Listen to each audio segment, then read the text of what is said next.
Amen. So, purihin ang Panginoon at magandang gabi po sa inyong lahat. Tayo po ay patuloy po sa ating pong mga pag-aaral ng mga parables. And this time, mula sa mga parables na atin pong na-discuss previously, ay kukuha po tayo ng mga ilan doon upang mabigyan po natin ng emphasis yung atin pong paksa sa araw na ito. So ang ating pong pag-uusapan is about yung growth and maturity. And this is very important for all of us as Christians, no? Kasi alam niyo po ba, ang growth and maturity is an inescapable concept.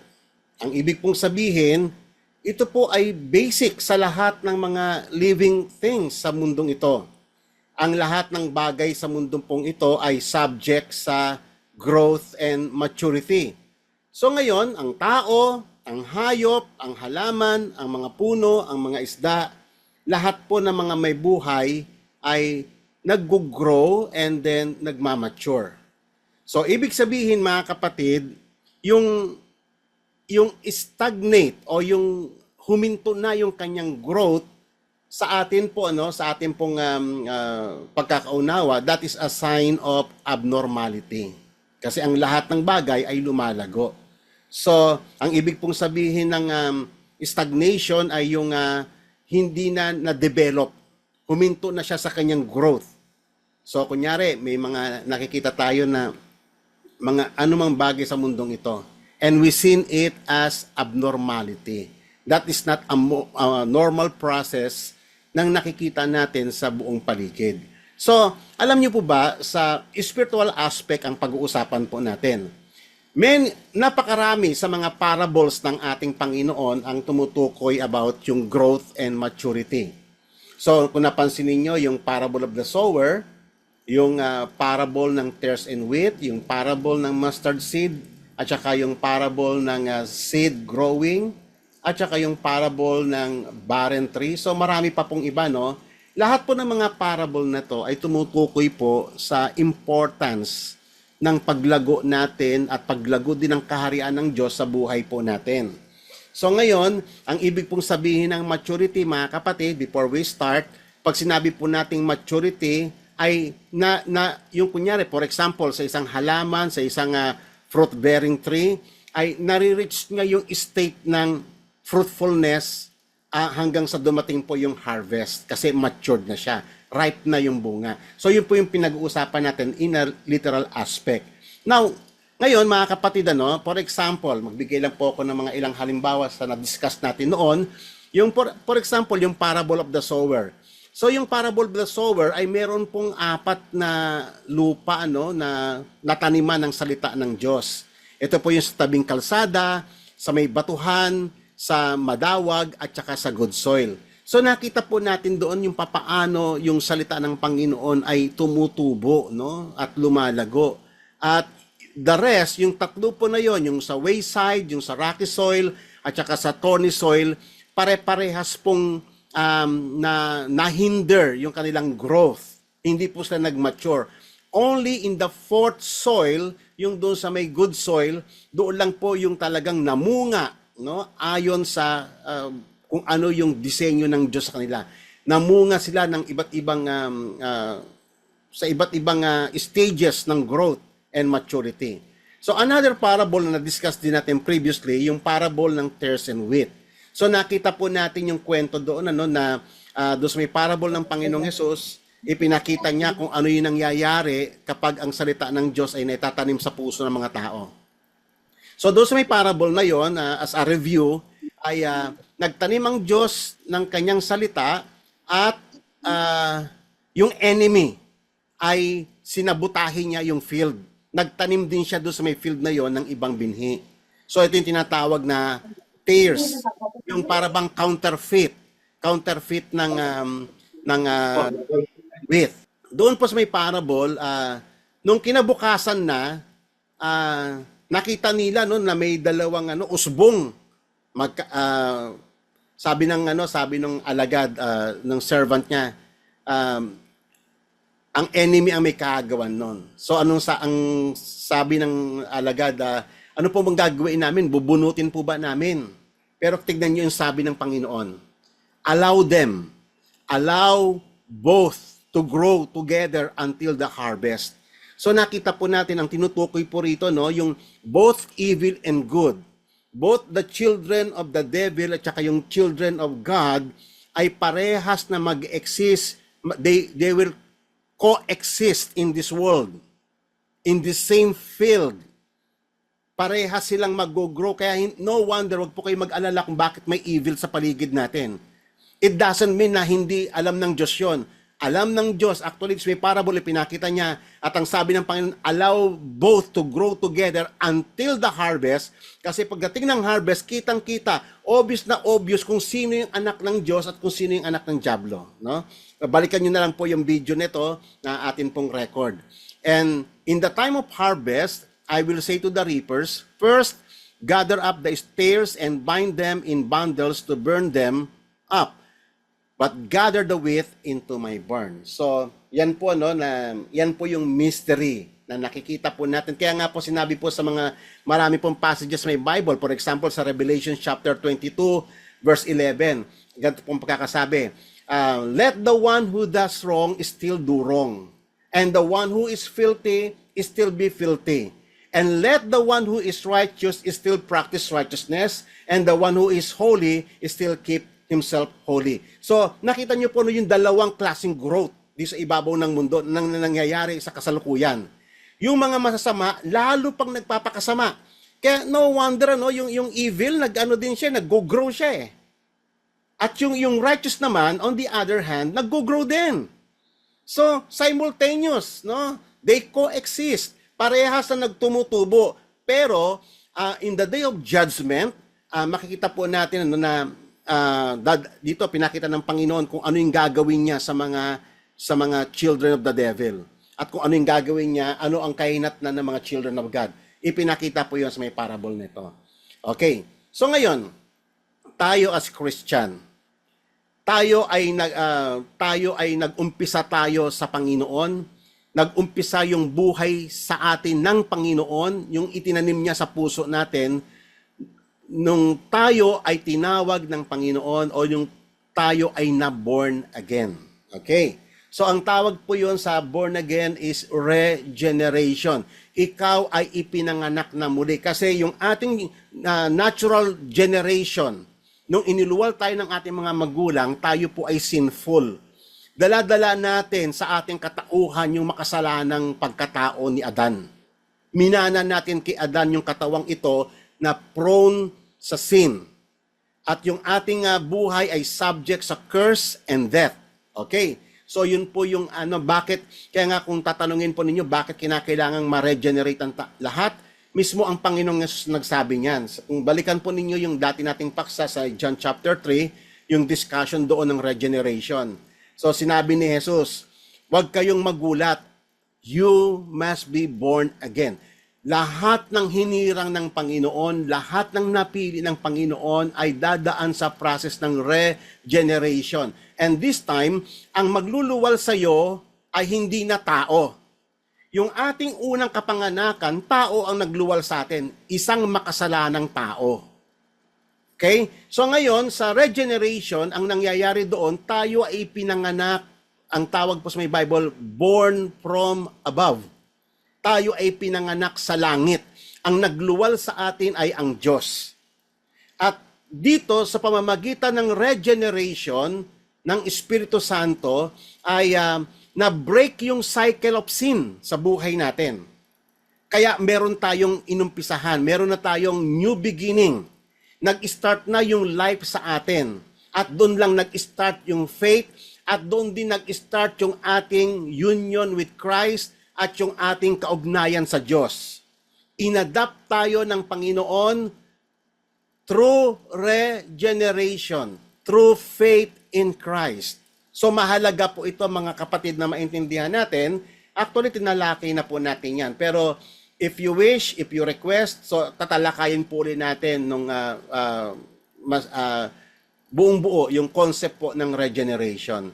So, ang sabi po dito sa may 1 Peter chapter 1, verse 3, Blessed be the God and Father of our Lord Jesus Christ, who according to His great mercy has caused us to be born again into a living hope through the resurrection of Christ from the dead. So, ibig sabihin, yung atin pong regeneration ay directly tied up doon sa death and resurrection ni Christ. Kung papaanong si Christ ay miraculously na muling nabuhay, lahat ng united sa Kanya, lahat ng nanampalataya sa Kanya ay mabubuhay din. Una, so tayo, may pag-uusapan po natin someday yung resurrection. Importante ito yung resurrection from the dead. Kasi tayo ay may dalawang stages tayong resurrection. Ang una nating naranasan na resurrection ay spiritual resurrection. Tayong lahat na mga nanalig kay Christ ay nag-resurrect spiritually. Okay? So, ibig sabihin, tayo ay nabuhay na mag-uli mula sa mga patay. Binuhay tayo ng Panginoong Yesus. Kaya nga tayo may buhay na tayo ngayon because of Christ. At kitang-kita natin mga kapatid, yung buhay na yan. Dahil nagkaroon tayo ng pangunawa sa Diyos, naging aware na tayo sa presence of sin, naging aware na tayo sa kabanalan ng Panginoong Yesus, at meron na tayong kakayanan na lumakad sa daan ng Panginoon. Yan po ay mga palatandaan na ang tao ay na-born again siya o na-regenerate siya by the power of the Holy Spirit. Kaya nga tayo ay meron na tayong buhay na pag-asa. Ibig sabihin, meron ka ng aasahan. Ang buhay ng Kristiyano, dito siya nag-start at para siyang binihi. Nung una, maliit lang siya, palaki ng palaki hanggang sa mag-mature siya. So, ganun din mga kapatid ng ating pananampalataya. We are subject to growth and maturity. Walang Christian na nanatili siyang baby habang panahon hanggang sa pagbabalik ni Christ. And that is abnormality. Amen? So pag sinabi mong born again, baby ka pa niyan. Baby ka pa niyan sa Panginoon. Yan po ang ibig sabihin ng born again. Kaluluwal pa lang sa'yo ng Diyos. Okay? So, you need to learn the ways of God. Kailangan pa nating makilala sino yung Diyos natin. Ano itong pananampalatayang ito. Kasi nung tayo ay na-regenerate, doon nag-start yung pagtrabaho ng Holy Spirit sa buhay natin. Unti-unting i-unfold ng Holy Spirit, unti-unting niyang ipapaliwanag sa atin, no? Yung papaano itong faith na ito. Sino si Christ? Sino si God? Sino yung Holy Spirit? Ano itong pananampalatayang ito? It is a soul work of the Holy Spirit sa atin. At ang lahat po ng ito natin pong pinag-uusapan, yan po yung beginning natin, yung regeneration. And I do hope, mga kapatid, kayong lahat na nakikinig dito ay naranasan na ninyo yung stage na ito. Because this is the beginning. Ito pong faith na ito ay hindi po ito isang tulad ng isang dead religion, na man-made religion na magme-member ka lang and then akala mo born again ka na. Hindi po ganun yon. Ito po ay trabaho ng Holy Spirit. A personal work of the Holy Spirit. Ikaw mismo mararanasan mo at dyan mangyayari tinatawag na conversion. Ang magko-convert sa'yo, magbabago sa'yo ay hindi tao, hindi sarili mo. Because we cannot change ourselves. It is only through the power of the Holy Ghost. Okay? Kung ang inyong lingkod po, mga kapatid, kung ako po'y makikilala ninyo noon, it is very impossible na magiging pastor ako ngayon. Kasi I am a wicked man. Buktot ang aking isipan noon. Ngayon, nakikita ninyo no, kung papaano ang layo na mula noon nung ako ay tinawag ng Panginoon magpahanggang ngayon. Ang layo na, ang laki na ng trabaho ng Holy Spirit sa buhay ko. At kayo din mga kapatid, ganun din ang direction ninyo. Lahat tayo ay mag-grow. Walang Kristiyanong nananatiling baby habang panahon. Actually, ang immaturity is a form of sin. And it is very dangerous. Mamaya maintindihan niyo po ang ibig kong sabihin. Ngayon, let's proceed to the next scripture. Tignan po ninyo ito, no? Para maintindihan ninyo itong faith na to. Kasi mahalaga yung nakikita ninyo mga kapatid yung direction.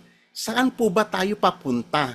Ano po ba yung nangyayari sa atin? Kasi nung tayo po ay nasa dead religion pa noon, yung dati po natin kabibilangan, basta dumadalo ka lang ng simbahan, sumusubo ka lang ng ostya, and then hindi mo alam kung ano yung nangyayari sa'yo. So this time, maintindihan ninyo through the power of the Word of God, mauunawaan ninyo kung ano yung direction ng ating pananampalataya. Saan tayo dinadala ng banal na Espiritu? Tignan po ninyo yung verse na ito. For those whom He foreknew, He also predestined. So, ibig sabihin, ito pong salvation na ito, ay pinili ka na ng Diyos noon pa before the foundation of the world. Wala pa ang daigdig, pinili ka na ng Diyos whom He foreknew. Amen? He also predestined. So, nakatalaga na itong araw na ito, ikaw ay maboborn again, tong araw na to, dadalo ka ng Bible study sa Zoom, mamimit mo si Pastor Jess, makakapakinig ng salita ng Panginoon. Lahat po ng ito ay predestined, ito predetermined ng Diyos noon pa. Walang nagkakataon kay God because God is a sovereign God. Siya ay nagdedetermine ng lahat ng bagay. So, naipredestine niya pati yung ating kaligtasan. At may direksyon yung ating kaligtasan. Ano yun? Tulad dito, to be conformed to the image of His Son, so that He would be the firstborn among many brethren. So, ibig sabihin mga kapatid, hindi po sapat yung ikaw kilala mo si Jesus. Hindi sapat yung sinasabi mo lamang na, ay, ako naniniwala ako kay Jesus. Hindi po sapat yun. You need to be conformed to the image of our Lord Jesus Christ. At iyan po, kaya po ibinigay ang banal na Espiritu sa atin. Amen? Yan po yung ating darating yung time, mga kapatid, ang Holy Spirit tutulungan, kasi alam niya na mahina tayo. Alam ng Holy Spirit na we are very weak. We cannot change ourselves. We cannot change anybody. We cannot change our children. We cannot change yung ating husband. Only God can do that. It will become possible only through the help of the Holy Spirit. Okay? Kaya nga ibinigay sa atin ng Holy Spirit upang tayo ay baguhin araw-araw hanggang sa tayo ay ma-conform sa image ng nag-iisang anak ng Diyos, walang iba kundi ang ating Panginoong Yesus. Diyan tayo, yan ang direksyon, kapatid, ng ating pong pananampalataya. Kasi noon, nung tayo wala pa sa Panginoon, ang dati nating kamukha ay si Satanas. May sungay din tayo noon. May pangil din tayo noon. Amen po ba? Figurative speaking. Ganyan po tayo noon. Mas sanay tayo sa kasalanan. Mas sanay tayo sa way of death. Mas sanay tayo sa rebellion. But this time, nung tayo ay na-regenerate, kaya ibinigay yung Holy Spirit, ang trabaho ng Holy Spirit ay unti-unti niya tayong ire-refashion upang maging kalarawan mo yung nag-iisang anak ng Diyos, si Jesus, na ating Panginoon. Amen? So siguro naman nakakita na kayo ng marami mga reliyosong tao. They are only religious, pero hindi siya nako-conform sa image ni Christ. At dyan mo makikita yung difference ng true, yung genuine sa counterfeit. Ang totoong religion, merong totoong religion, kapatid. At ito, sa totoong religion, nagtatrabaho ang Holy Spirit. Buhay na buhay ang Holy Spirit. Pinafashion niya tayo. Minimend niya yung ating lumang pagkatao. Inaayos tayo ng Panginoon. Okay? Hanggang sa ma-reshape tayo totally into the image of our Lord Jesus Christ. Okay? So, ngayon, aside from this, aside doon sa predestination ng Diyos, aside sa trabaho ng Holy Spirit, ang isa pang ginawa ng Panginoon ay by His divine providence, ay nagsugo si God ng mga ministers na tulad ko. Alam niyo po ba ang purpose ng mga ministers?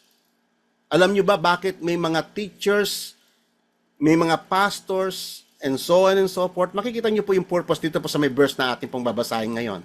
Ito po ay hango sa Ephesians chapter 4. At ang sabi po rito, and He gave some to be apostles, and some to be prophets, and some evangelists, and some pastors and teachers. For what purpose?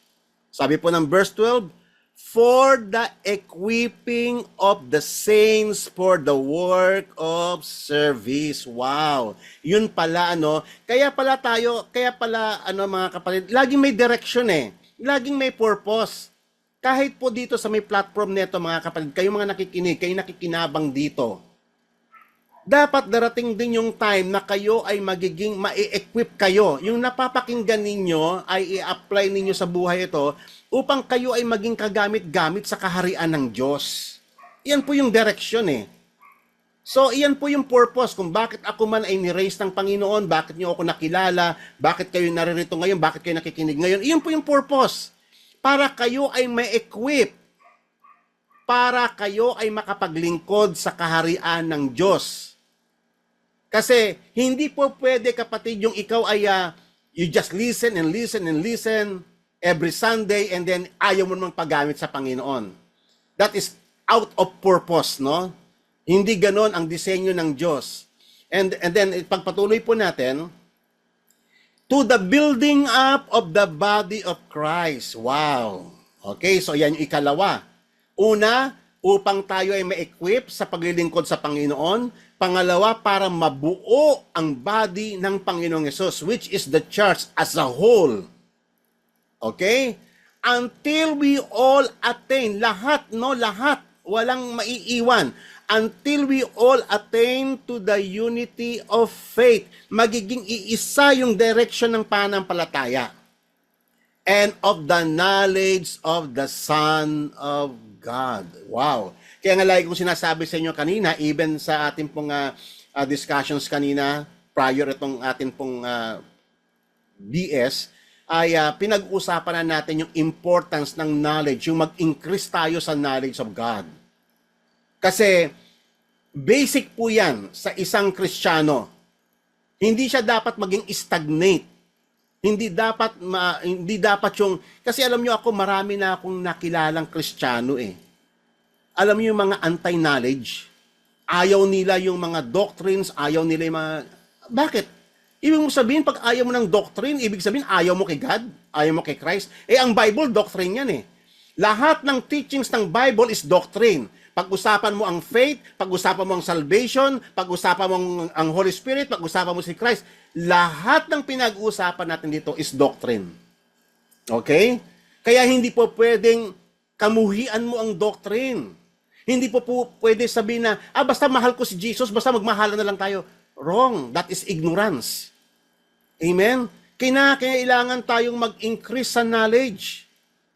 And this will become only possible kung tayo ay patuloy na nakikinig ng salita ng Diyos at nag-aaral. Personally and corporately. Okay? Until we attain the unity of the faith and of the knowledge of the Son of God to a mature man. Wow, nakikita nyo mga kapatid, Very obvious. Magmamature tayo. Kaya nga ito yung direction ng mga pagtuturo. Dapat nagmamature tayo, especially in the knowledge of the Son of God. Dapat lubusan natin, unti-unti natin nakikilala kung sino si Jesus. Sino nga ba siya sa buhay natin? Okay? To the measure of the stature which belong to the fullness of Christ. So, kasabay ng pagkaunawa mo sa Panginoong Hesus, unti-unti rin tayong kung sino si Jesus, ay natatransform din tayo sa kanyang image. Kung si Jesus ay matuwid, nagiging matuwid din tayo. Kung si Jesus ay banal, nagiging banal din tayo. Kung si Jesus ay kinamumuhian niya mga ganito, kamumuhian din natin yon. So, si Jesus Christ ay nagiging kalarawan natin. In mind, sa isip, sa salita, at sa gawa. Nagiging kalarawan natin si Jesus. Yan ang direksyon, kapatid, kaya mayroong mga pagtuturo. Amen? Ganito ba tinuturo sa mga churches na kinibibilangan ninyo? Ito ba'y tinuturo ng mga pastors sa inyong mga churches? Ito ba ang direction ng church ninyo? Kayo ba ay nag-grow? Ngayon ba, tanungin ko kayo po ba ay, kasi isa sa mga sign ng maturity ay yung nagkakaroon ka ng malalim na pagkakilala sa Panginoong Yesus. At pangalawa, ikaw ay nako-conform sa kanyang image. Nangyayari ba yan sa inyo, mga kapatid? Okay? So, kaya nga mag-ingat tayo sa napakaraming naglipa ng mga maling katuruan na umiiral ngayon sa mga iglesia. So ito po, i-direct po natin, itama po natin yung atin pong mga pag-aaral. Okay? So dapat ito ang direction. Next, as a result, we are no longer big children, tossed here and there by waves and carried about by every wind of doctrine, by the trickery of men, by craftiness in deceitful scheming. So napansin niyo mga kapatid, no? Kapag kayo ay lumalago na sa kaalaman sa Panginoon, hindi na kayo basta-basta matatangay na mga maling mga false doctrine. Hindi na kayo madadaya ng mga false prophet na naglipana sa paligid natin. Kaya nga po mahalaga yung maturity. Mahalaga na mag-grow tayo sa knowledge ng Panginoon in biblical context. Yan po yung pinakamahalaga na marating po natin, mga kapatid. Otherwise, you are against these words. Amen? And then, darating tayo sa may time, isa pa sa mga sign ng growth and maturity, but speaking the truth in love, we are to grow up in all aspects into Him, who is the head, even Christ. So nakita nyo, no, na the Bible demands na tayo ay mag-grow unto maturity in all aspects, sa isip, sa salita, at sa gawa, sa doctrines, sa worldview, nagiging stable yung ating emotion, nagiging stable yung ating intellectual capacity, nagiging stable yung ating mga reasoning in direct alignment kung sino si Kristo sa buhay natin. Yan po yung ganyan po ang mangyayari pag tayo po ay nag-grow.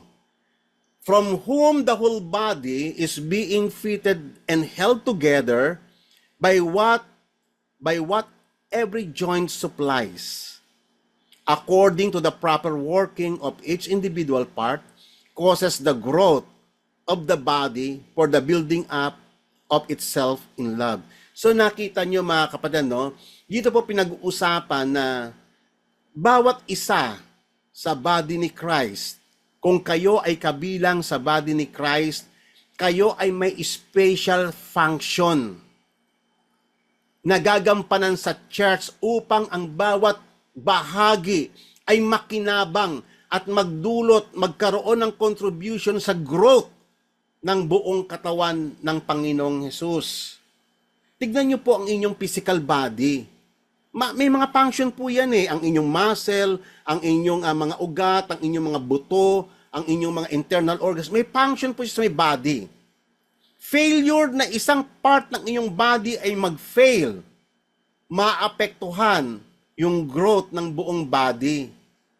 So, ganun din sa atin, mga kapatid. Kaya ako, dinidiscourage ko yung mga tinatawag na Lone Ranger Christians, yung walang church, yung gusto nila forever, may mga gantong platform lang sila tulad ng mga Zoom Bible study. Din-discourage ko po yan. You need to maging part po kayo ng church kasi may functions kayong gagawin. May bahagi po kayo na gagampanan sa kaharian ng Diyos. May mga lahat tayo, may responsibility tayo sa church. Amen? Sa ikalalago ng kingdom ng Panginoon. At ganyan po dinisenyo ng Diyos ang body, ang kanyang kingdom. Okay? Ngayon, alam niyo po ba ang immaturity ay isang napakadelikadong bagay. Pag kayo ay hindi kayo nag-grow sa faith, ay darating ang time hindi kayo may establish sa doctrine, hindi kayo may establish sa inyong emotion, Pag may dumating na mga false doctrine, tangay kagad kayo. Pag may lumitaw na false prophet dyan, mapapaniwala kagad kayo. Kasi why? Sign po yan ng immature. Natatangay kayo ng mga false, ng mga wave of false doctrine. Mga trickery, mga craftiness, sabi po rito, yun, by the trickery of men. Magagaling, marami mga preachers na magaling magsalita. By craftiness in their deceitful scheming. Ang gagaling. Kala mo talagang mga man of God, pero mga false prophet yun. Kaya nga mag-ingat kayo, mga kapatid.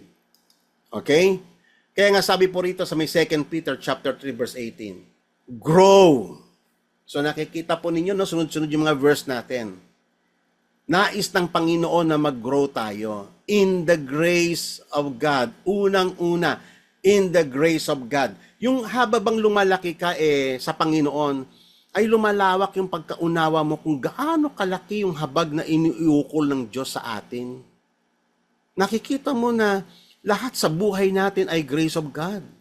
Yung pagkakilala natin, yung ating even yung ating repentance is grace of God. Yung ating salvation, yung ating faith, yung ating pagsunod, yung ating paglakad kay God, lahat ng ngayong nagagawa natin is all by the grace of God. Mahalaga, kapatid, it is very important sa growth natin, yung nakikita mo na yung kung gaano kalaki yung habag ng Diyos, yung trabaho niya sa buhay natin upang tulungan tayo sa ating mga kahinaan.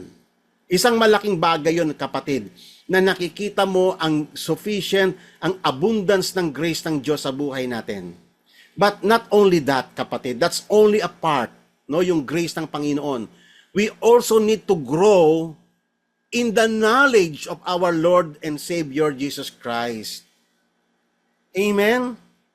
Maganda yung nag-grow ka sa grace of God. Bukang bibig mo yung grace of God.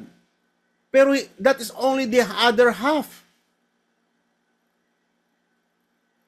Dapat mag-grow din tayo sa kabila, yung tumataas din yung pagkaunawa mo kung sino si Jesucristo sa buhay natin.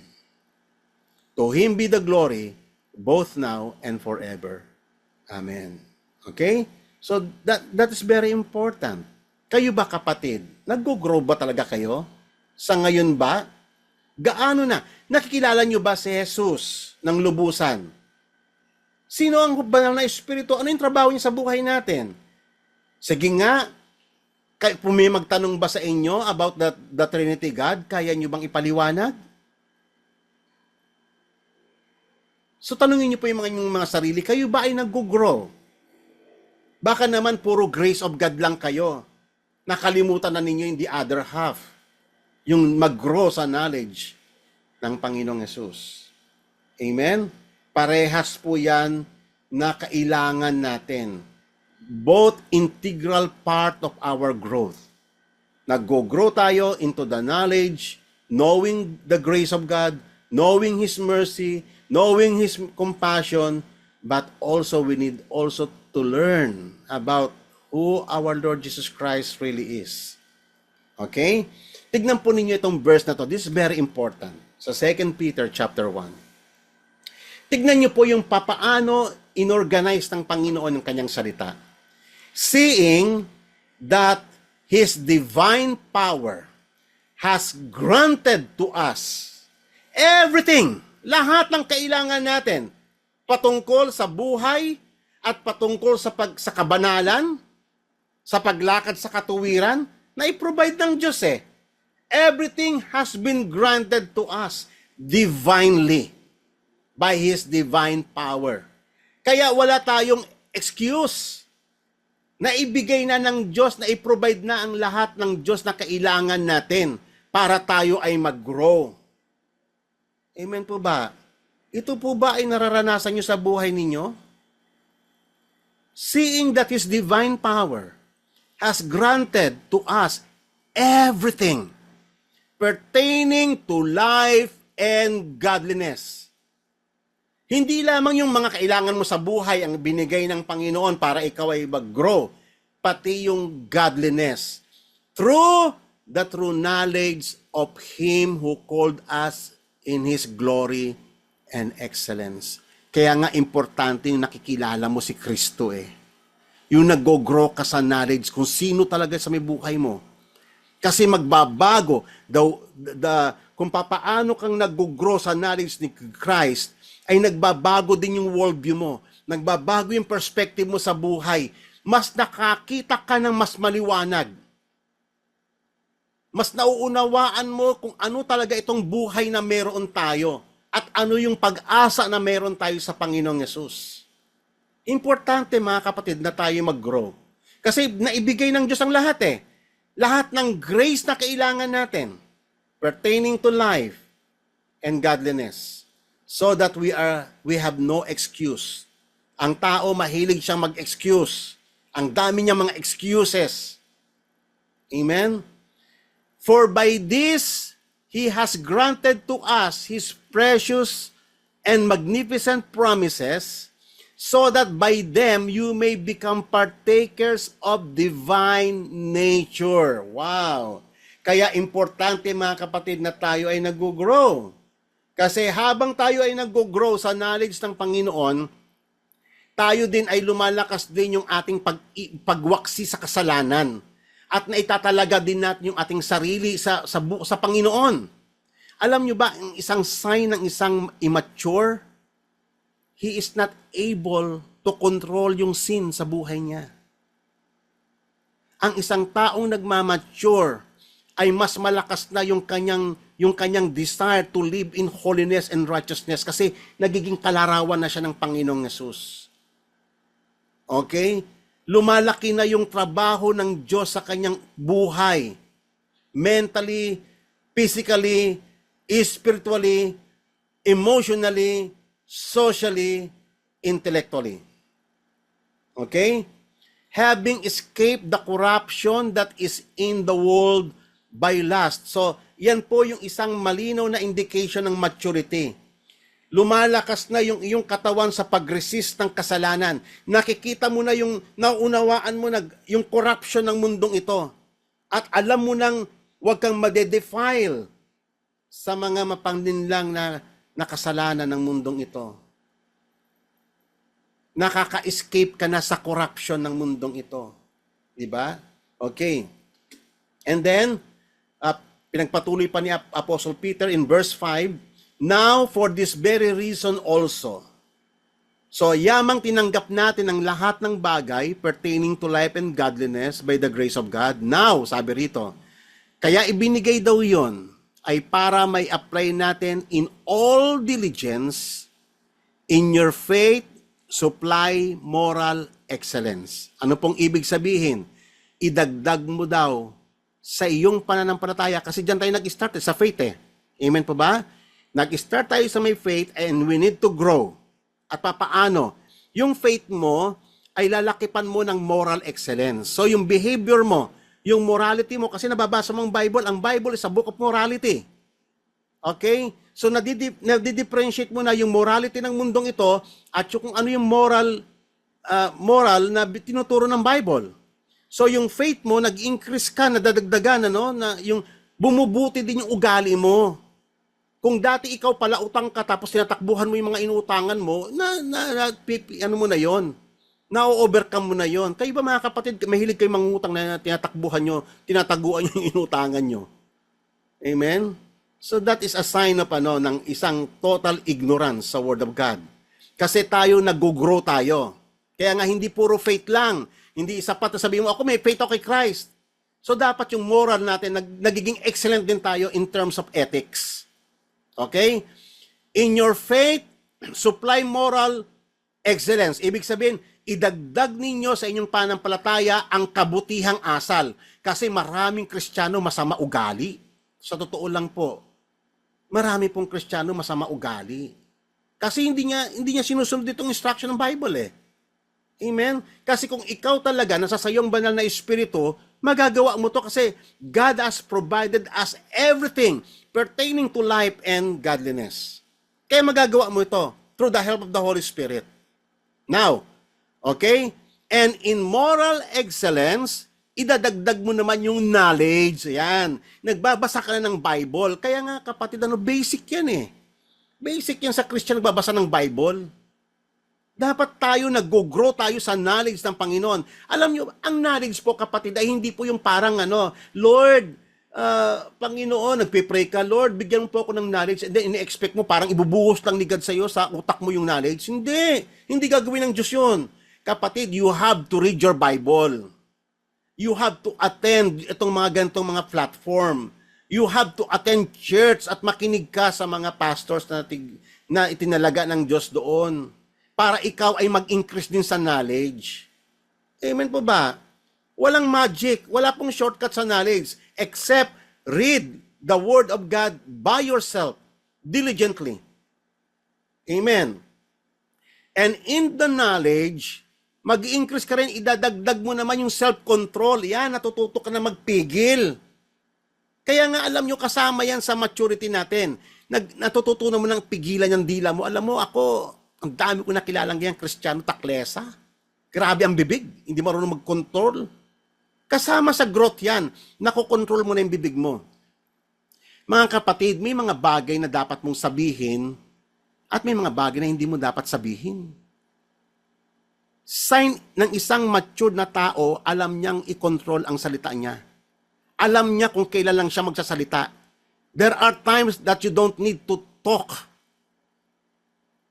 Minsan, sa may Bible, nakakitaan ng talino yung taong tahimik lang. Pero yung taong salita ng salita, sinasabi niya lahat ng bagay, ay sign ng kamangmangan yun, sabi sa may Proverbs. So natututunan natin ang self-control hindi lamang in terms of tongue, pati sa mga actions natin, sa mga padalos-dalos nating mga desisyon. Nag-grow din tayo in terms of self-control. Now, in self-control, nag-grow din tayo into perseverance. Natututo tayo magtiis, magpagal. Okay? Kasama yan. Na-endure mo na yung mga hardships ng buhay. Endure mo na hindi ka nagko-complain. Ano ba tong buhay na to? Puro na lang problema. Ano bang buhay na to? No, kapatid, isa sa mga sign ng isang taong nagmamature ay lumalakas din yung kanyang reliance sa Diyos. Hindi na sa tao. Alam niya, nauunawaan niya na sa buhay na ito, part yung problem. At alam niyo ba, inaalaw ng Diyos yung mga problema so that we may grow? Di ba? Tignan niyo, subukan niyo mag-pray kay God, Lord, bigyan mo po ako ng perseverance. O mag-abang ka, sa sunod, darating sa'yo problema. Amen. Totoo yan eh. Kasi humingi ka ng perseverance eh. Paano matetest ngayon yung perseverance kung walang problema? Amen po ba? So in perseverance, mag-grow ka rin habang ikaw ay nagpe-persevere sa mga hardships ng buhay, sa mga pinagdadaanan nating mga negative things sa buhay, nagiging godly ka naman. So, kita nyo yung progress, di ba? Yung growth, nakikita niyo yan eh. And in godliness, brotherly kindness. Natututunan mo nang mahalin yung mga kapatid mo kahit hindi siya kaibig-ibig. Nagkakaroon ka ng understanding. Alam nyo, sign ng isang taong immature, wala siyang pangunawa. Masyado siyang alam mo yung mapaghanap ng butas. O yan nakita mo, aha. Sabi Bible, ang daming ganyan aha. Yung fault finding. Wala kang pangunawa na bakit ka nagkaganon yung kapatid na yon? Maaaring meron siyang ganitong sitwasyon. Alam mo, isa sa mga gift ng Holy Spirit and sign of maturity, yung understanding. Nauunawaan mo. Kaya ikaw ay nagiging patient, nagiging merciful ka rin. Kasi nakikita mo, ikaw, may ganun ka rin may kahinaan ka rin Nakikita mo kung gaano rin kahaba ang pasensya ng Diyos sa atin. Kaya, yung ginawa na yun ng Diyos ay i-reflect mo sa iyong kapwa. Inuunawa mo rin yun. So, nagiging mabuti ka sa Kanya, hindi ka mapang-judge. Nagiging mabuti ka, you extend brotherly kindness. And in brotherly kindness, love. So, nakita niyo yung progress ng growth and maturity. Now, in verse 8, for if these qualities are yours and are increasing, kita nyo taglay-taglay ninyo yung katangyang ito. Kapatid, nasa right track ka. Ibig sabihin, tama yung faith mo. Kasi nakikita mo to this is This is an obvious work of the Holy Spirit in you. Amen. Hindi yung puro speaking tongues ka lang. Lagi ka lang nangingisi sa may church. Every Sunday nagpapa-prayer over ka sa kasi parang lagi kang talunan. Hindi ganoon, kapatid. Nasa sayo ang Holy Spirit. Nasa sayo yung buhay ng Panginoon. Impossible na hindi ka mag-grow. Ang Holy Spirit, tinutulungan tayo sa ating mga kahinaan. Bagamat dumadaan tayo sa mga turmoil ng buhay, pero nakikita mo, nag-grow ka rin in terms of perseverance, in terms of self-control. Pag itong katangyang ito nasa sayo, kapatid, tama yung iyong doktrina. Tama ang iyong pagpapalaki sa iyo ng pastor ninyo. Tama yung itinuturo sa inyo. You are in the right track. Sabi rito, if these qualities are yours and increasing, they render you neither useless nor unfruitful in the true knowledge of the Lord Jesus Christ. Ibig sabihin, tama. Tama ang iyong pagkakaunawa sa may Bible. Tama ang pagkakaunawa mo tungkol kay Jesus. Iyan yung sinasabi natin mula pa kanina na mag-grow ka sa grace of God at mag-grow ka rin sa knowledge ni Christ. Nakikilala mo si Christ. Kasi pag nakikilala mo si Christ, nakikita mo na si Christ, yung kanyang divine providence sa lahat ng sitwasyon na pinagdadaanan mo, even in times of severe trials, even in times of severe sicknesses and diseases, in times of severe ordeal, nakikita mo si God at natututo kang magtiwala na kasama mo ang Diyos, ano man ang pagdaanan mo sa buhay na ito. Amen? Hindi ko po inimbento ang mga salitang ito. Binabasa ko lang po sa inyo. If these qualities are yours and increasing, ibig sabihin, tama, and you are fruitful kay God, na bibigyan mo ng kalawalhatian ang Diyos. Tama, ang Holy Spirit ay malayang-malayang nakakapagtrabaho sa buhay mo. Ang nakakalungkot, mga kapatid, sa mga churches ngayon, hindi na ganito ang nangyayari. Hindi ito ang direction. Pinalitan na ito ng emotionalism. Ibig sabihin, alam nyo ba, naging trend na ngayon ng church, kailangan nag-iiyakan lagi. Necessary ba talaga yon? Yun ba talaga yung tinuro ng Biblia na mag-iyakan tayo lagi? Yun ba talaga ang goal ng Holy Spirit? Yung iiyak ka lang? And then hindi ka naman nag-grow sa knowledge and faith?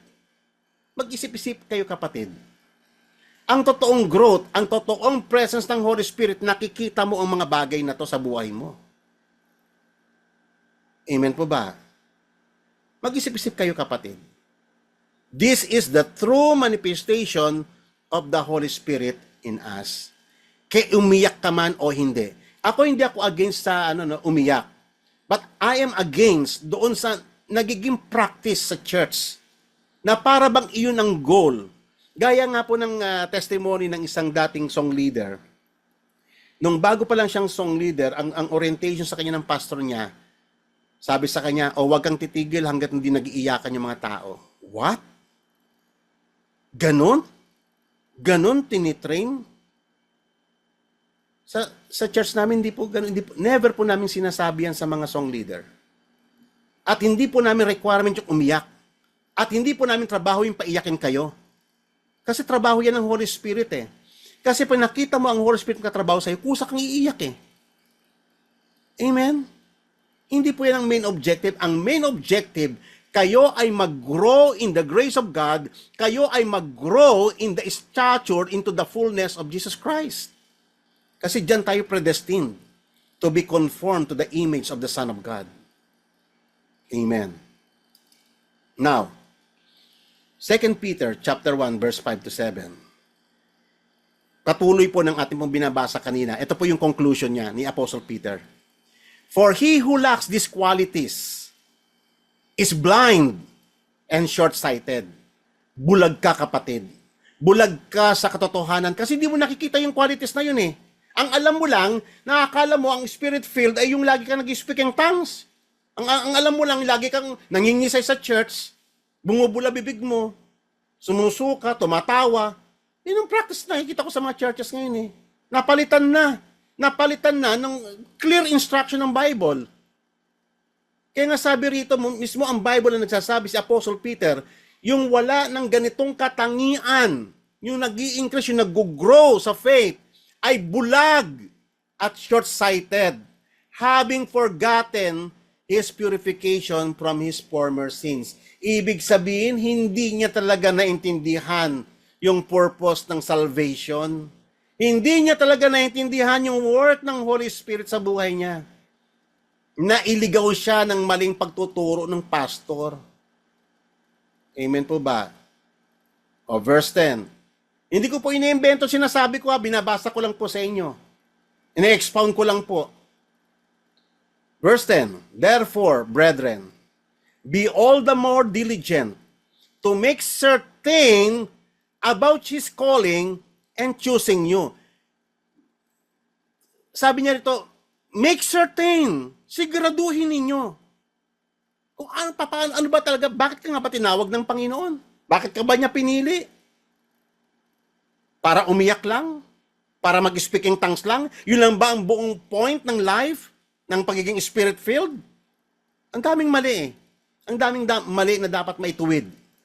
For as long you practice these things, no, sabi rito, pag nakikita mo yung trabaho ng Holy Spirit sa iyo, nag-grow ka sa stature to the extent ng image ni Christ sa buhay mo, you will never stumble.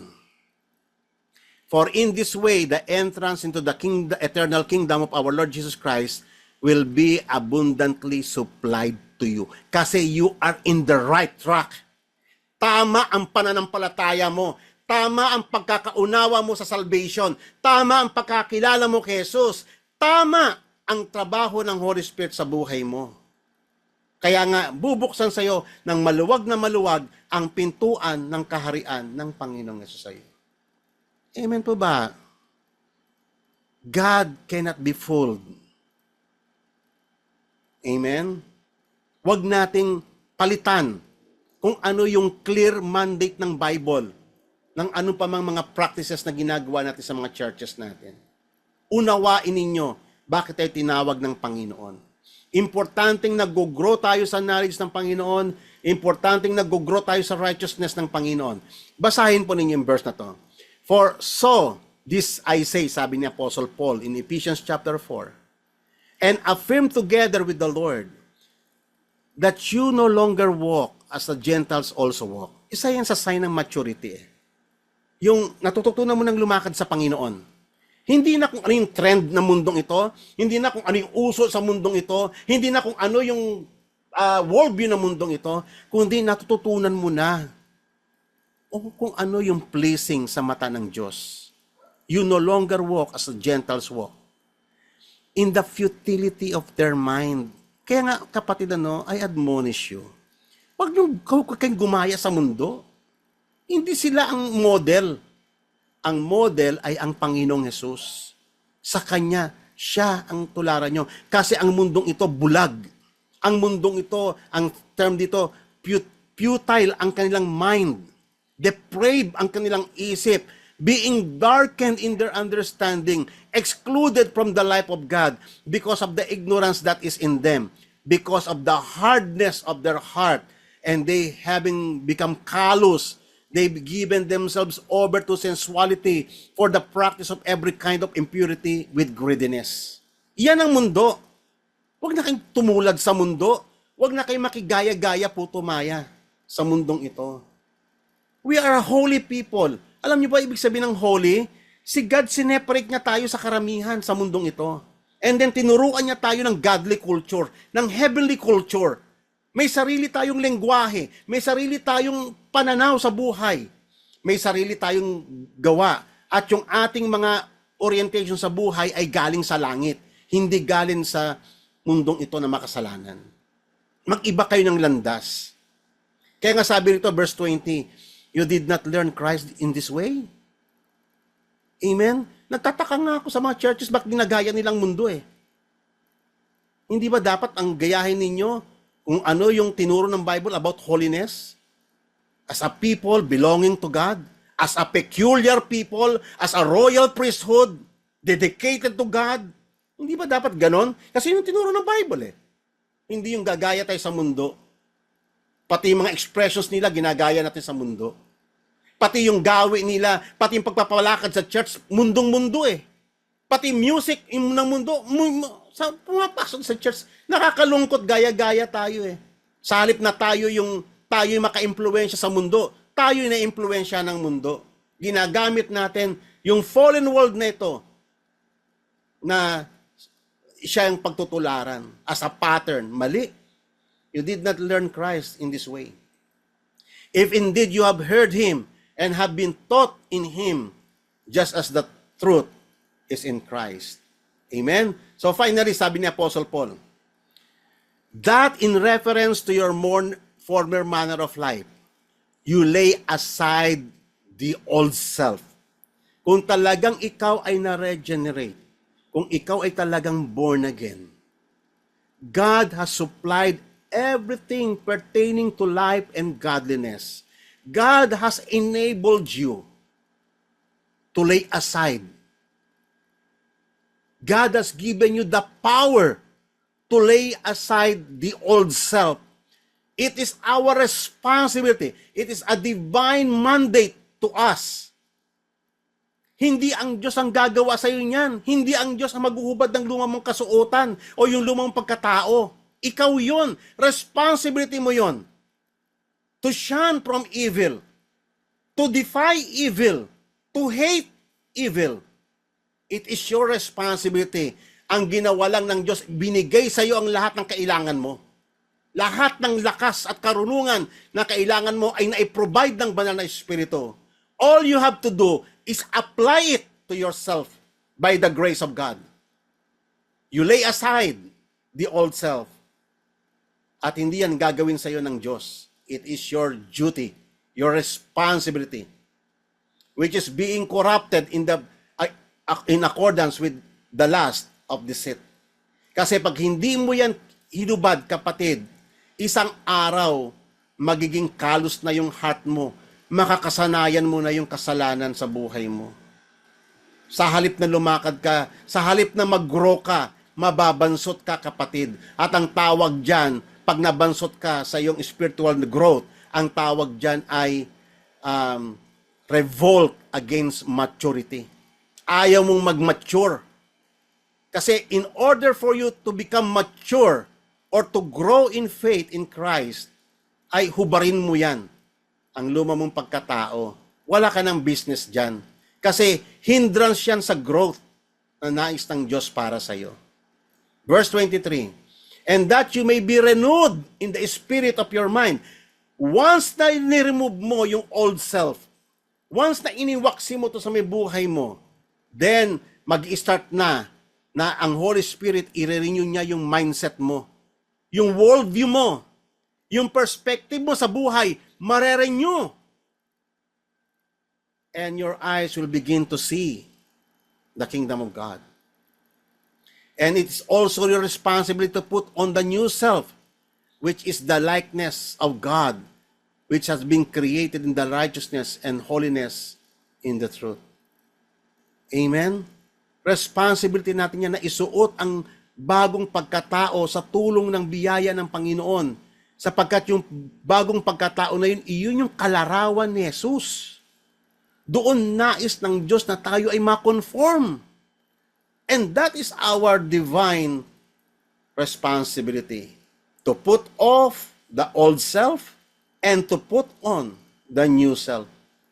Hindi gagawin ng Holy Spirit yan para sa'yo. Ang ginawa ng Holy Spirit, ibinigay sa iyo ang lahat ng karunungan at lahat ng lakas na kailangan mo para ikaw ang maggagawa niyan para sa sarili mo. And that is your responsibility. Amen? Hindi ang Holy Spirit ang magbabasa ng Bible para sa iyo, para mag-gain ka ng knowledge. Ikaw, using the grace of God that has given to you, applying it to yourself, then read your Bible, then makikilala mo ang Panginoon. Do it yourself. Okay? And in 1 Peter, therefore, putting aside all malice, all deceit, and hypocrisy, and envy, and slander, like a newborn baby. So, di ba, born again kayo, di ba? Born again kayo. ang born again, nag-grow siya. Sabi nga ni Apostle Peter, like newborn babies, long for the pure milk of the word, so that you may grow in respect to salvation if you have tasted the kindness of the Lord. Alam nyo, merong isang maling katuruan na umiiral sa church At ito, madalas kong marinig ito sa bibig ng mga pastors mismo. Alam mo ba kung ano yung maling katuruan? Ganito. Dapat daw, pag baby Christian pa, wag ka daw magtuturo ng mga tungkol sa kasalanan. Kasi baby pa siya. Dapat gatas daw. So, tanong ko doon, ano yung gatas? Anong pagkakaintindi mo sa gatas? Dito, kitang-kita nyo, newborn babies, baby. Spiritually immature. Yan ang ibig sabihin ng babies, in spiritual terms. Spiritually mature pa. Unable to discern what is right and what is wrong. Yan po yung mga spiritual babies, newborn babies, mga bagong born again. Pero ano yung gatas na dinidefine dito? Putting aside all malice, turuan mo daw sila na lumayo sa kasamaan, lumayo sa hypocrisy, lumayo sa kasakiman, lumayo sa mga masamang pananalita. Yan yung gatas na tinuturo rito contrary yan sa mga umiiral sa mga churches. Mali baliktad Mali. Ang daming mali, patong-patong na mali na katuruan. Ang talagang kailangan ng isang baby na immature pa sa faith ay unang-una makita niya dapat kung ano yung kasalanan para alam niya kung ano yung iiwasan niya. Na itong mga kasalanan ito yung mga kinapupuutan ng Diyos. At dapat sasanayin mo nga sila para pag mature na sila, alam na nilang i-differentiate what is right and what is wrong, what is holy and what is profane. Sanay na sila sa paglakad sa righteousness.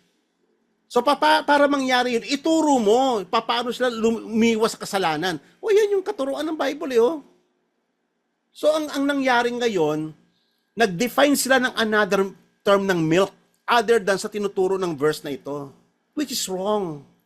Kapatid, mag-isip-isip kayo. Unawain ninyo. Nawawala tayo sa alignment Amen po ba? Okay, kaya nga sabi ito sa Hebrews chapter 6 verse 1, leaving the elementary teaching about Christ, let us press on toward maturity. Marami kasi mga Kristiyano, mga basic lang about kay Christ Yung tanggapin lang si Kristo, yung isuko ang buhay sa Panginoon, and then, mga ganun-ganun, You need to grow, brothers and sisters. That is a divine mandate. Utos siya ng Panginoon that we may grow in the knowledge of our Lord Jesus Christ. Makilala talaga natin siya ng lubusan. Kasi it will affect everything in your life. Amen. Pag nag-grow ka sa knowledge. Ngayon, delikado po ba, kapatid, yung baliwalain mo yung trabaho ng Holy Spirit sa'yo? Delikado ba yung spiritual immaturity? Yung manatili ka, ayaw mo sa knowledge, ayaw mo mag-grow, you revolt against that. Meron bang effect yon? O tignan po sa may Bible at dito tayo magwawakas. Sabi ko ng Proverbs chapter 1, wisdom calls aloud in the street. She raises her voice in the public squares. At the head of the noisy streets, she cries out. In the gateways of the city, she makes her speech. At ang panawagan ng banal na Espiritu, how long? How long o naibuan? Sino yung naibuan? Yung mga immature. Yung mga gusto niya simpleng faith lang. Ang sabi rito ng banal na Espiritu, how long? How long o naive ones will you love being simple-minded? Ang gusto mo lang yung iyakan lang sa church, gusto mo lang spirit-filled ka, pero devoid of knowledge. How long? How long will mockers delight in mockery and fools hate knowledge? Yan yung implication yan May mga anti-knowledge na Christian. Ang tawag sa may Bible, fools hate knowledge. Sabi ng Panginoon, in-encourage pa siya rito verse 23. Kung mag-respond ka lang to my rebuke, kung pakikinggan mo lang yung aking mga salita, yung mga tagubilin ko sa iyo, sabi ng Panginoon, pangako niya, I would have poured out my heart to you and made my thoughts known to you. I-reveal ko ang sarili mo. I-embrace mo lang yung katotohanan na tinuturo ng aking mga salita. I-reveal ko ang sarili ko sa iyo. I will pour out myself to you. Magpapakilala ako sa iyo. Iwanan mo lang yung pagiging naib mo. Iwanan mo lamang yung pagiging immature mo. Iwanan mo lang yung pagiging simple-minded mo, sabi ng Panginoon. Pero pag patuloy ka pa rin, despite na ina-encourage ka ng banal na espiritu na iwanan mo, iwaksi mo na yan, and mag-grow ka, magpurso ka sa maturity, then ito mangyayari sa'yo. Hindi po ako nagsasabi nito. This is the Bible. And this is very strong. Verse 24, but since you rejected me, when I called, and no one gave heed when I stretched out my hand, since you ignored all my advice and would not accept my rebuke, I, in turn, will laugh at your disaster. I will mock, sabi ng Panginoon, when calamity overtakes you. When calamity overtakes you like a storm, when disaster sweeps over you like a whirlwind, when distress and trouble overwhelm you. Hindi ba nangyayari ito sa mga Kristiyano? Puro calamity ang dumarating. Why? Because sa malalim na aspeto, they reject and they hated the knowledge of God. Amen? Kaya nga sabi ko sa inyo, it is very dangerous yung manatili kang immature. Yung ayaw mong gampanan yung mga basic duty mo as Christian. Yung lakaran mo, yung mga tagubili ng Panginoon. It is very dangerous. Hindi lamang yung ikaw ay very prone sa mga error. Hindi lamang ikaw yung prone sa mga false doctrine. Ikaw din ay because of ignorance that is in you. Pagdating ng mga calamity, di ba? May narinig ako mga Christian eh. Alam niyo ba, ganito may kikwento ko sa inyo. Ito, magandang warning na rin para sa inyo. Merong isang Christian na Kristiyano siya, isa siyang active worker sa church. And then, one day, may nakipagkilala sa kanya doon sa, sa Facebook, yung Instagram ba yon? Instagram, oh. May na-meet siyang babae doon and then nagkaroon sila ng dialogue.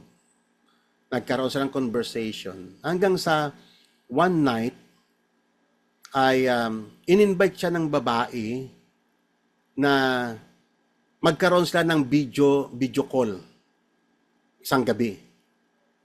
Ito namang si Kristiyano, na hindi man lang siya nag-isip na hindi kaya yun patibong ni Satan dahil nga sa kamangmangan dahil nga ini-ignore niya ang salita ng Panginoon hindi niya ina-apply, nakikinig lang siya ng Word of God, hindi niya ina-apply ang salita ng Panginoon, hindi siya careful sa mga tukso o yung mga ng diablo.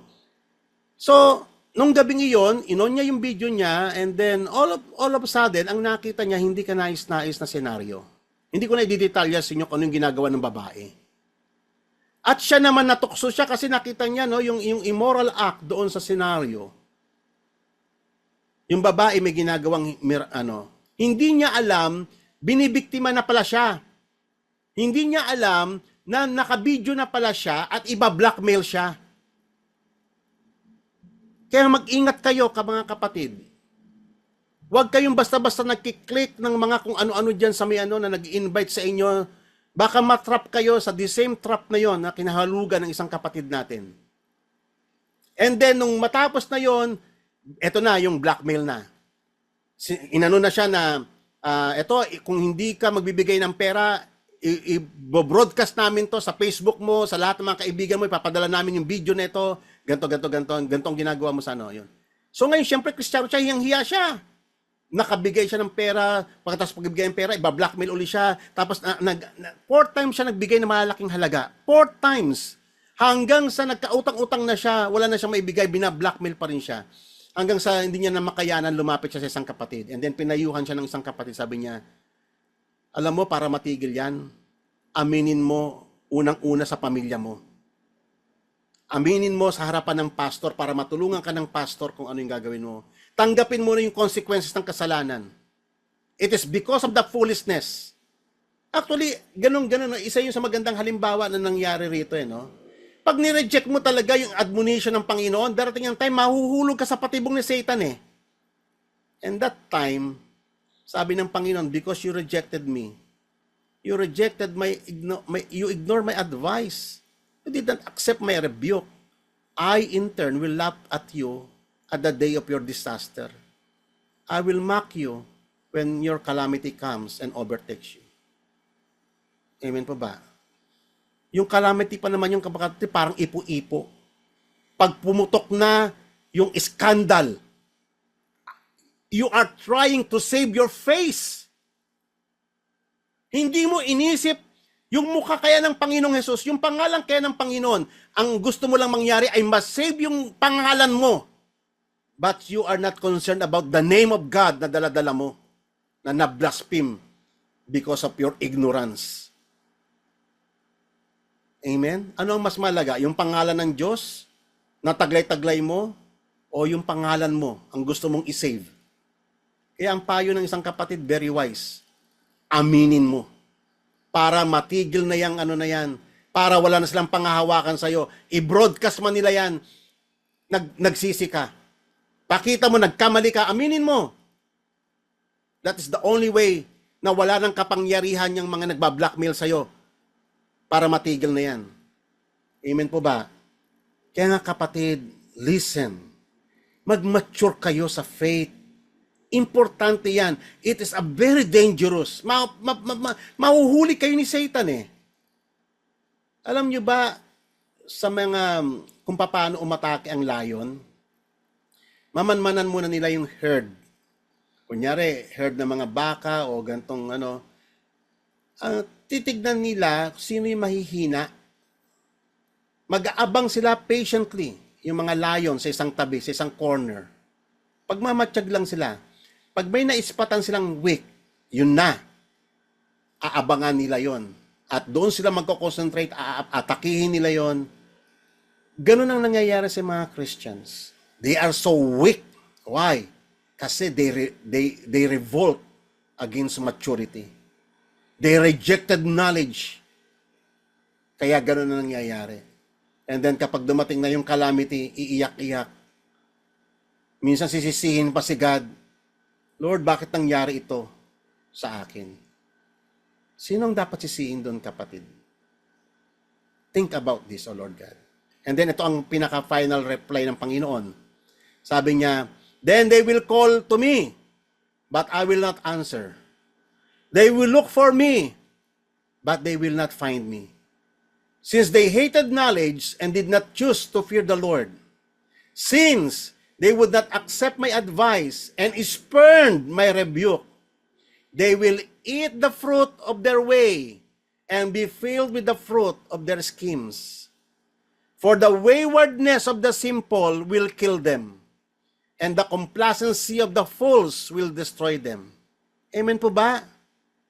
Kamangmangan ang papatay, yung kanilang foolishness ang papatay sa isang mangmang.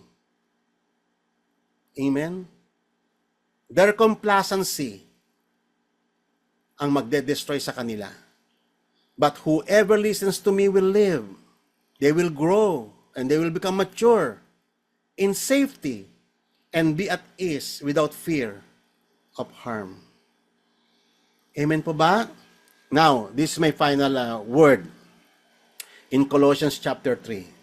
Therefore, if you have been raised up with Christ, kung talagang Kristiyano ka, kapatid, kung talagang sinasabi mo, if you confess that you are si Jesus Christ ang Panginoon mo, then keep seeking the things above, where Christ is, seated at the right hand of God, and set your mind on things above, not on things that are on earth. For you died, tatandaan mo, dapat patay ka na sa mundong ito, and put put off yung old self mo. And your life is now hidden in Christ in God. Kaya nga i-put on mo yung buhay na galing sa Panginoon. When Christ, who is our life, is revealed, then you will also be revealed with Him in glory. Amen po ba? So ngayon, mahalaga po ba mga kapatid ang growth and maturity? I pray mga kapatid na nakatulong sa inyo itong mga bagay na to at magkaroon kayo ng urgency by the help of the Holy Spirit in you. Na mag-grow kayo, mag-aspire kayo mag-grow, lumago kayo sa kaalaman at pagkaunawa sa Panginoon upang wag kayong matatangay ng anumang panlilinlang ni Satanas. Amen? Tayo pong lahat ay magwakas sa panalangin. Tayo pong lahat ay yumuko. Hallelujah. Purihin ka, Panginoon, sambahin ang iyong banal na pangalan. Salamat po, O Lord, na kami po ay kinakahabagan mo magpahanggang ngayon. Despite, O Lord, ng aming mga immaturity, ng aming pagiging simple-minded, ng aming pagiging negligent sa aming mga responsibility. Lord, forgive us, O Lord God, sa aming pagiging naive. Lord, help us. Help us grow and forgive our sins. Tulungan mo po kami upang, Panginoon, hindi kayo matatangay ng mga maling mga doktrina, mga maling katuruan. Huwag kaming madadaya ng mga false prophet. Huwag kami, Panginoon, matatangay, Panginoon, ng mga panlilinlang ni Satanas sa buhay namin. Bagkus, O Lord God, maging strong kami na anumang uri ng unos ang dumating sa buhay namin, we are stable standing upon the rock. Lord, thank you so much sa mensahe mo, sa yung reminder sa gabing ito, and even to your rebuke. Salamat, Panginoon, sapagkat tinutuwid mo kami sa lahat ng aming mga pagkakamali, sa aming mga foolishness, O Lord God, sa aming mga immaturities. Lord, forgive us and bless us instead, and raise us, O Lord God, alang-alang sa banal mong pangalan. Ibangon po kami. And this is our prayer. In Jesus' name we pray. Amen. Sister Iya? Opo, maraming salamat po, Pastor Jess, for diligently sharing the Word of God to us. And we always thank the Lord for the overflowing richness of His Word, faithfully delivered to His people through you. Maraming salamat po, Pastor, sa gandang mensahe po ng ating Panginoon sa gabing ito.